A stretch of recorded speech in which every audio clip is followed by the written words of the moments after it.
Welcome back, ladies and gentlemen. Force here with some more StarCraft 2 commentary. Today we will be looking at a game between GanZi and DRG. This is going to be a Terran versus Zerg. Starting in the upper left-hand spawn position, we have got our blue Terran player, Slayers GanZi. GanZi took second place at the Arena of Legends Team Ace Invitational.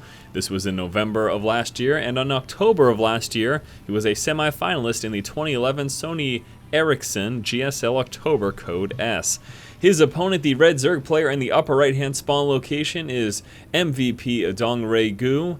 DRG took second place at the 2012 MLG Winter Championship in March of this year. Also in March of this year, he took first place at the 2012 Global StarCraft 2 League Season number 1.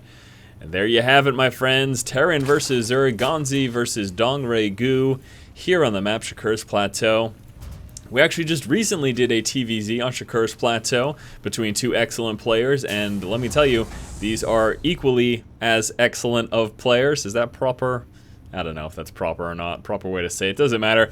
GanZi moving down, dropping the racks here at the front of his natural expansion. Clearly looking to come out with some form of an early expansion here. We'll have to see exactly what he decides to do. Still no gas from him. He's holding off on that, at least for now. Back over here, DRG does appear to be going hatch first as he's moving down there with that drone. And should be, yeah, there we go. Hatchery will be dropped in just one moment. We have another SCV moving down over here, and another racks. GanZi. 2 racks early aggression. Look at this, and this is almost the same. I mean, it's not quite the same, but last TVZ we saw on this map, there was 2 racks early aggression. This time, though, this is going to be a little bit less effective. In the last game, we saw the 2 proxy racks very, very close to the Zerg's expansion. This is a wee bit further, but still, this 2 racks opening does have an opportunity to do some decent damage. First Marine making its way on out. We do have that drone scout trying to harass the SCV a little bit. This may even force GanZi to pull off the line. This is going to be pretty close. Oh boy. Forced to stop completely, at least for now. But with the first Marine popping out, he will be able to go straight back to finishing off that racks. But again, a nice harass there by DRG. As a result, really delaying Marines from coming out of the second racks here. So gotta love to see that type of harass, and it was effective. Certainly worth his time.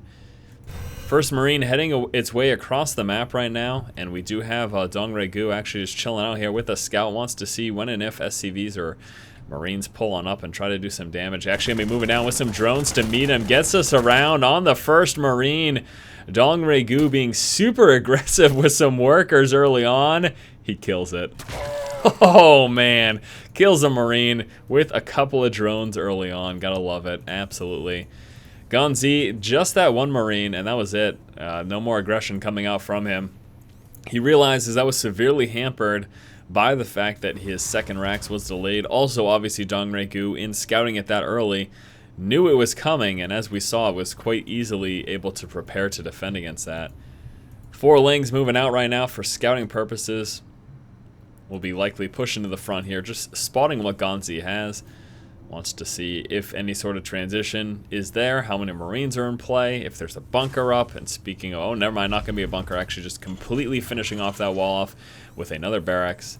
So GanZi now has that full wall, lifting off though, allowing those first few Marines to push on out. And with these, he will probably be trying to get a little bit of map control. Now we can see it's just these 4 Lings here for DRG, and that is not enough to deal with 4 Marines, unfortunately. Marines pulling forward, getting a few shots off. We'll be forcing those Lings back. DRG continues to drone up here. He's also got those 2 Queens coming through with 1 already in play. Oh boy, he's going to have 4 in play? Wow, he's got 4 Queens in play. Very, very Queen heavy here early on from DRG. Will allow for a lot of creep spread from him, most certainly. He does have these extractors now finally coming on through as he is near 44 supply. Was that the Ice Fisher build? I believe it was. Yeah, delaying, droning up until about 44, getting a hefty amount of Queens early on, and then switching heavily to gas immediately after. Gotta love it. Absolutely, gotta love it. Still, so far, just massing Marines over here for GanZi. Now, he does have a transition coming on through with 2 factories coming out, one of which is getting a tech lab immediately. Is that going to be Infernal Pre-Igniter, or are we going straight for Siege Tanks? And Siege Tech, it will be Blue Flame. Blue Flame Hellions coming through. Reactor coming down on this one, so GanZi can produce those Hellions a bit faster. Lings again pulling forward to scout that frontal wall, wants to see if any attachments have been dropped, if any additional buildings have been placed or removed or anything like that. Dongregu with that heavy switch to Vespene right now, finally getting that last extractor up and saturated. We do have the metabolic boost coming through, as well as some roaches. Lots of roaches, actually. 8 roaches early on here for Dongregu. Let's see what he can do with that, huh? Marines pulling on down to scout for scouting units and overlords. Just moving around to see if he can spot any hitting zerglings, drones, or overlords. We do have this overlord over here for Dongregu. Wouldn't be too surprised if that pushed on in sometime soon for sacrificial scouting. Just to try to check the production and tech here of GanZi. Again, GanZi early on, massing up those Marines, and once again those blue flame Hellions. Now, Hellions is something that Dongregu has no idea is around right now. He's not spotted it. He's got not the faintest of clues that this is going to be coming out. So this will be a very strong, heavy push here from GanZi. Again, unupgraded Marines and blue flame Hellions. Now we do have Speedling Baneling here for Dongregu. That Baneling nest just about finished here. Here comes the push from GanZi, moving out with those Marines and Hellions. You can see lifting off that racks, providing some opening for the reinforcements to push on through. Probably going to see a scan here. Take out all these creep tumors. Wouldn't be a bad idea. Looks like he decides not to do that as he continues to push. All right, here we go. Marine Blue Flame Hellion. Let's see how this is going to work here. Now we got some roaches pushing up the backside. And oh, God, this is really scary right now for GanZi. Getting pushed at the front with the Speedlings. Roaches coming out the backside as well. And he mops it up.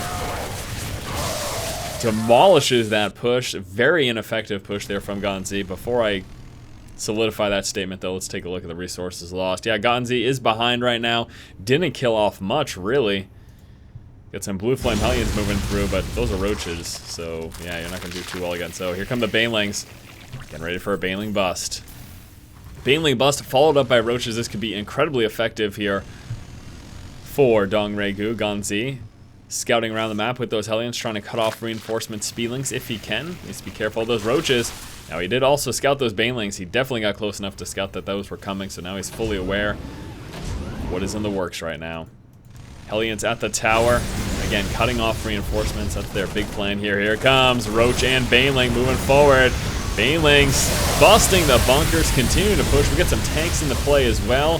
Hellions trying to protect that tank from the Banelings. That's going to get target fire down by the Roaches as the Roaches continue to pursue. Hellions trying to cut off those reinforcements. We got reinforcement Lings sitting over there. Banelings trying to split. Bust right on the SCVs there. Didn't kill off a ton though.